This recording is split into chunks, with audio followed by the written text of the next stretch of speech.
Hey everybody, welcome back to another episode of Smashified.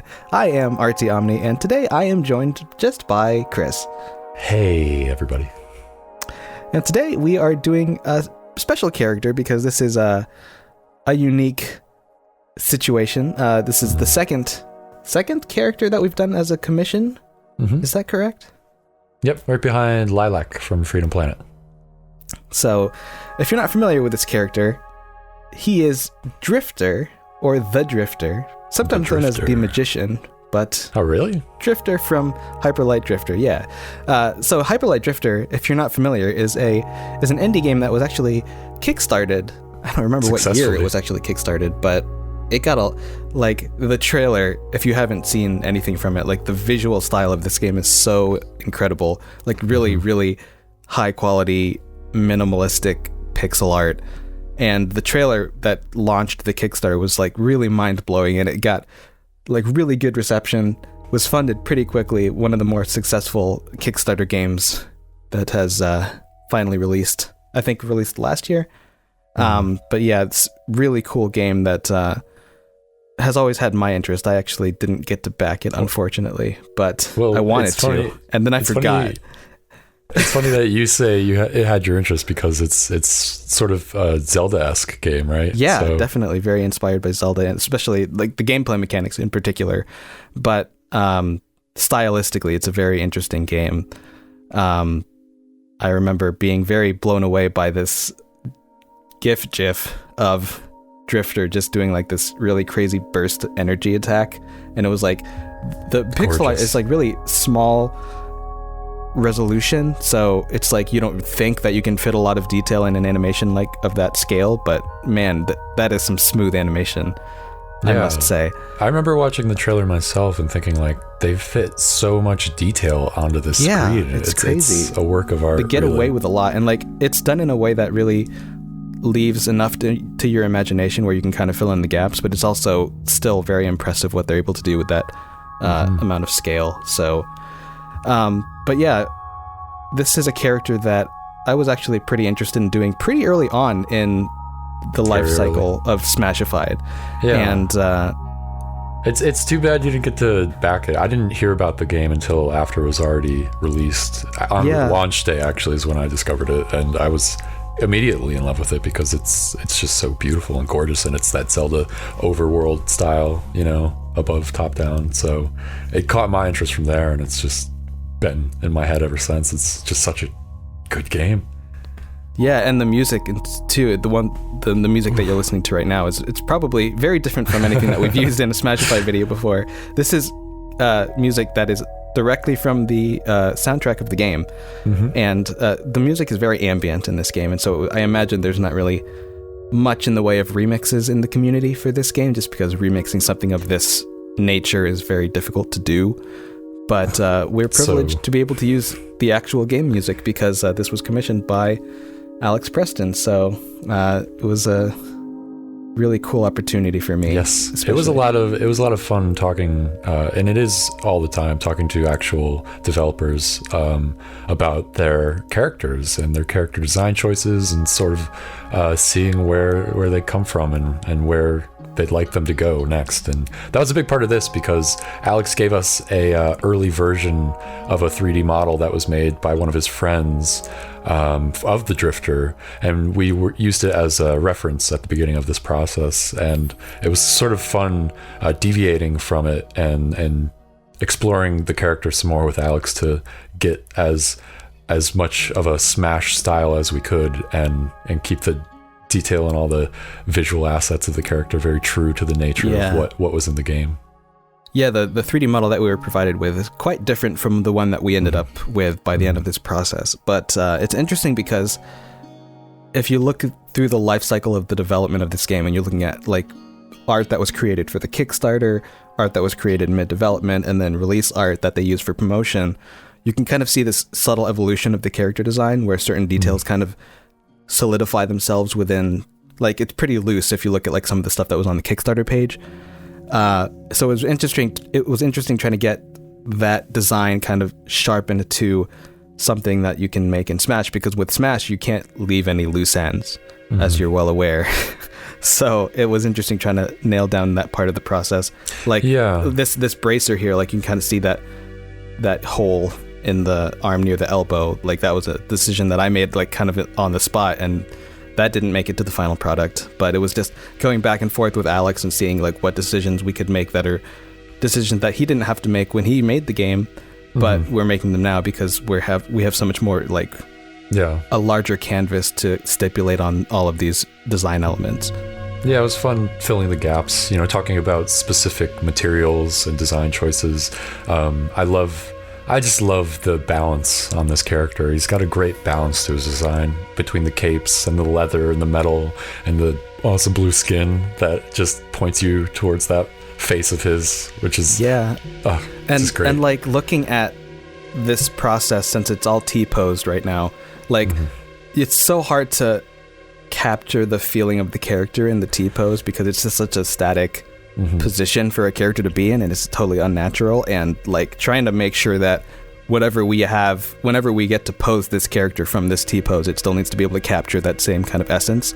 And that was like really challenging for me because when I was doing the model sheet, like trying to nail the proportions, like do we go with like an 8 heads tall character? Do we try to make it more cartoony with like, I think we landed on a proportion that's similar to Pitt, but maybe with a slightly smaller head, and not these giant Popeye beefy hands like Pitt has, but just trying to get that figured out was very interesting. And I was very relieved when we got to the end of the posing process. Like it still feels like the artwork that that we were provided with and we were looking at as reference. So that was good. I think that as a team in general, obviously we're growing and expanding our skill sets with every episode and every day that we push forward. And I always thought that early on in our processes, posing was something that we were sort of lacking in. And I love now looking back on what was at the beginning episodes of Smashified and comparing it to now on the Drifter, for instance. It just feels like everything's gotten a lot more fluid and realistic. So props to us. Yeah. Doing the sword right now, that was a fun thing to stipulate on as well, because the sword is one of those things that if you look at all of the artwork, it's very, very fluid. Like the sword is made of energy. It's not like a solid object. So there's like a lightsaber. Yeah. So I was thinking, like, how do you depict this? Like, how do you do you try to rectify all of these different designs and like make a design that could be all of those things? So like I was kind of thinking about like Kylo Ren's lightsaber, how it like kind of sparks and it feels kind of unstable. And so I was like, maybe you could kind of get that sort of energy with this sword. So if it were an in-game model, maybe that sword would constantly be kind of like flickering rather than being like this nice stable I like also sword. Looking at the sword animations in the game for the sprite, that sometimes like when he's swiping with it, it gets a little more stable, as he's using it in some scenarios. Yeah, I mean, if you look at a lot of the artwork, every single piece where he's got his sword swinging, there's like this huge trail of blue energy, and it's very striking. So I feel like coming up with something that would look like that in game would be important. So it's always fun to try to think about try to pretend that the character is actually going to make it as a playable character in the game, because that actually does actually affect decisions that you make about like how it's modeled. Like thinking about the cape, like we're looking at right now, he's got these 2 capes, right? And one of them is kind of like a scarf almost, and the other one's just draped over his arms. And like that's a difficult thing to animate, because most capes in Smash, they're just mounted like on the shoulders and the back of the shoulders.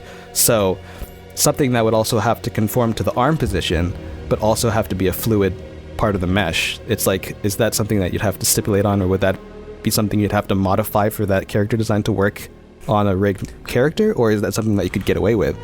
And ultimately, we decided to keep that sort of draped over the arm look. And I'm wondering how well it would actually work as a character model in Smash. Obviously, we can't really try it out, but it'd be interesting to see if that soft body physics would still work with a cape like that. I just want to say, now that it's winter and happy holidays, everyone, I've been thinking about the Drifter's outfit quite a bit, as like I'm wearing my own scarves now, and I'm thinking of like the flow, and I'm like, man, I really wish I had that Drifter double cape scarf thing going on, because that would be so welcomed this time of year. It would be very warm. I was doing that live stream for Captain Toad, and it was getting really cold because our heat was not working properly.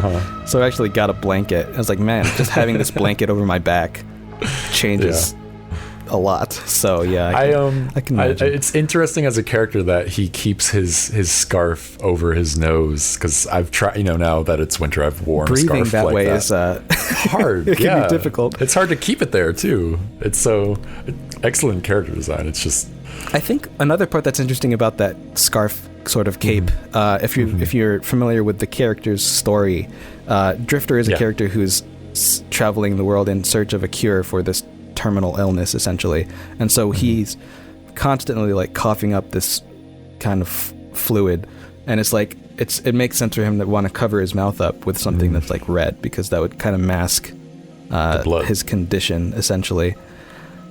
Just that kind of detail in a character design that actually points to the story is always very interesting to me. This hand, though, I was actually thinking about it while rewatching the process, because at the end of the day, at the beginning I did fingerless gloves because I thought that might be based on the art what he was wearing, but it turns out he's talking to Alex, we decided on gloves. And so I'm thinking, like, what kind of gloves does he have that he has these essentially like long fingernails at the end? And it made me think back to Captain America Civil War with the Black Panther design, where he's got those gloves that have those like extendable claws in them. Maybe there's like some sort of claws underneath. I don't know. It was just interesting.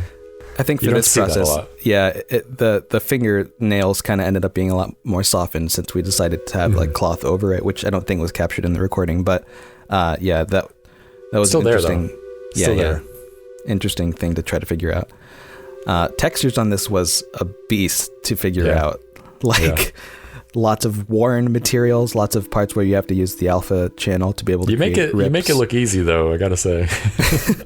It was a lot to figure out. A lot of cloth, which is obviously a lot of sculpting that you have to do to make the wrinkles. And then because he's a traveler that I imagine doesn't ever change his clothing, it gets worn very quickly, and so all of the leather has to be like beaten down. That's a first for like Smash. You don't see someone that's worn out, really. I mean, there's like some, like Ganondorf has a worn up cape. And like that was a big reference that we used, Ganondorf's cape.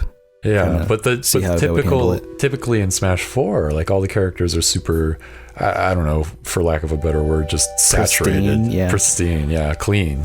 And so having this character, this dark character, come from his dark world, beaten up and all tattered and everything, it felt different, and it was hard to make that exchange into the proper clean world of Smash, I guess. Yeah, and I think it ended up kind of meeting in the middle when it comes to like how the cloth feels. Like the capes and the skirt are the ones that kind of highlight that worn look, and obviously the leather on the belt. Like I did a little bit of scratching on the texture, and we used some spec maps to make those feel less pristine. Also, the boots had a little bit of that as well.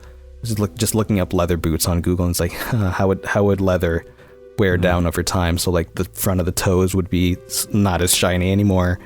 But yeah, it's a lot of thinking, and Crystal, definitely a challenge for me because I wasn't as familiar with materials. So I did a little bit of material work, but largely it was mostly Andrew doing that, who is not in this commentary, unfortunately. But also denting the metals, like the helmet, was a lot of fun to do. So now we're at posing, and this pose was a collaboration between us and Alex. We spent a lot of time just going through different poses for the character. I actually have a samurai sword, so as the artist I am, did you pose in the mirror? Yeah, so I did that, and it was fun. Tried a lot of different stuff, and we went up with this one, and Alex really enjoyed it. Felt pretty suitable to the character. I like that, and Alex had a note to have the Drifter grab his crystal gem there, which felt awesome and very characteristic. Yeah, it captures his sort of like almost desperation that he has to succeed in his goal, I think. And also it's almost like a defensive stance because there's a lot of adversity in this game. It's like everything is out to try to kill him, like monsters kind of showing up from out of nowhere and kind of attacking. And so him having this kind of defensive stance kind of made sense. Doing a little bit of sculpting on the cape, which is too fresh in my mind. I recently did this by the time we recorded this, so that was fun to figure out. Because we've done a lot of cape work recently. Yeah, what is with that? We need to get away from capes. Last 3 characters. Well, the next character doesn't have a cape at least, so there's a little hint, I guess. Yeah, there you go. No capes. We should rename that codename No Capes. Awesome. Yeah. Well, this character has 2 capes technically, so he's making up for the next one. 4 capes in the last 3 characters. Great. Yeah, that was a lot of fun. Cloth in general is very interesting to try to capture. Yeah, I feel like we've learned a lot about that recently. Definitely. But we're coming up right close to the end now. Do you think they'll ever do a sequel, Hyperlight Drifter 2? It's got to be more, right? I mean, they're still working on... I don't know if they're still working on porting it to some of the other systems, but... Yeah, there he is, all of his glorious, crazy, intricate detail. Ooh. So, there he is. Awesome. All right, well, that pretty much wraps it up for this episode, guys. So, thank you so much for watching, as always. And if you'd like to follow the people who helped create this episode on social media, then you can find the links to all of their things in the description below. And also a huge thank you to our patrons on Patreon for helping to support the channel and make these videos possible. And if you would like to be a Smashified patron, then you can get some really cool things in return, like 1-hour commentaries, art prints, project files, things like that. So if that interests you, consider becoming a patron. Also, be sure to check out our Gumroad page. We've got some other art resources there as well, like Photoshop and Paytool Sai brushes. We do also have a ZBrush tutorial, and we have some plans for other things that'll go up there, hopefully in the near future, so be sure to keep an eye on that. But that's it for this video. So this has been Omni and Chris, and hope to see you guys in the next one. Thanks, guys. Oh my gosh, my sinuses are so clogged right now. I can't pronounce my N's or my M's, my M and N's.